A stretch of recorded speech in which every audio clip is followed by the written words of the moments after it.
Hi friends! Now in case you missed the latest internet drama, let me bring you up to speed. Recently there were rumors that Emma Watson stormed off the set of the movie This Is the End. Now Seth Rogen, who wrote, directed, and starred in the movie, posted to defend Emma Watson. He clarified that Emma Watson never stormed off the set. What had happened was that she was in a scene that had changed drastically and she wasn't comfortable with how the scene had evolved. Rogen said, and I quote, "The narrative that she was in some way uncool or unprofessional is complete BS." Basically, she left because he had failed to communicate to her what the new scene was actually gonna entail. So basically, it was less of a storm off and more of a, I'm a little bit uncomfortable with this and I'm not gonna do this. Now, people are celebrating Seth Rogen for defending Emma Watson, who isn't even on social media, but I gotta ask the question, why was she even painted out to be this bad person anyways? You wanna know the facts? When a woman in Hollywood pushes back because she feels uncomfortable or she has an opinion or she just wants to be heard, she's labeled as difficult or hard to work with. And straight up, that can be the kiss of death to a woman's career. That and aging naturally. Or rejecting your boss's free massage. Wait, why did I even get in this industry? No one knows this better than another Seth Rogen co-star, Katherine Heigl. Heigl was essentially blacklisted from Hollywood because during a press tour for the movie Knocked Up, she had admitted that yeah, the movie's a little sexist. What she said was, it paints women as shrews, as humorless and uptight, and it paints the men as lovable, goofy, fun-loving guys. And I'm just like,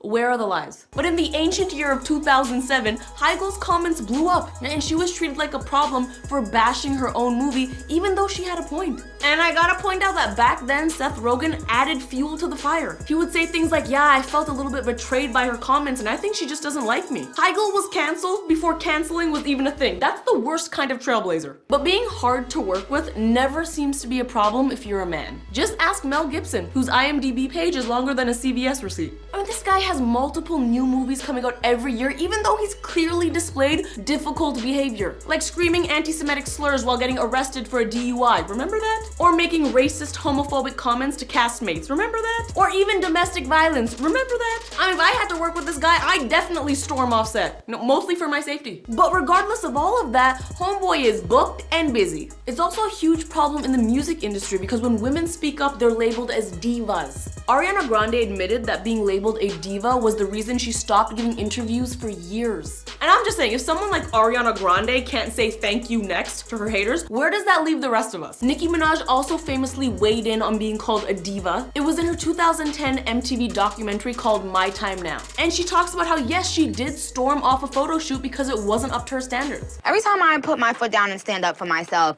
it's like, we've heard about Nicki Minaj. Nicki Minaj shut down a photo shoot. Oh my God, no one wants to work with Nicki Minaj. If I turn up to a photo shoot and you got a $50 clothes budget and some sliced pickles on board, you want to know what? No, I am gonna leave. Is that wrong for wanting more for myself, wanting people to treat me with respect? But had I accepted the pickle juice, I would be drinking pickle juice right now. And she's absolutely right. Because when a woman demands respect and standards and things to be done with a certain level of quality, she's deemed too demanding. Yet male artists like Kanye West can insist on things being done exactly how they want them to be done, and you know what we call them? Billionaires. Wow, I'm just saying, remind me to be rude and interrupt Taylor Swift at the VMAs more often. Also, I want to take a moment to tell you my personal experience because I've also faced this time and time again. Every time I've ever asked to be treated equally, or I've pushed back because I wasn't getting treated fairly, or I've just asked for a fair shot to do anything, I'm always threatened with this label of being difficult to work with. When really I'm just trying to do my job and do the best I can do. And it's super whack, and it's not fair, and it takes a huge mental toll on people. So yes, I can tell you all these anecdotes from other stars, and maybe you don't care because they're Soups famous. I'm not. And I'm telling you straight up in my everyday life, this is an issue. Our society rewards pushy, outspoken, bossy men, but we punish those qualities in women. An actress who doesn't feel comfortable to shoot a scene is difficult.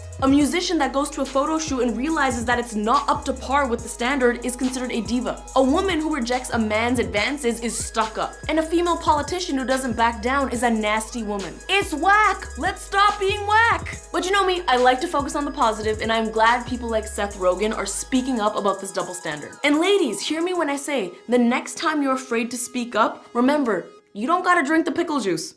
Hey, thanks so much for watching this clip. I hope you enjoyed it. If you did, make sure you subscribe to this channel for more just like it. If you don't, none of us can leave sad.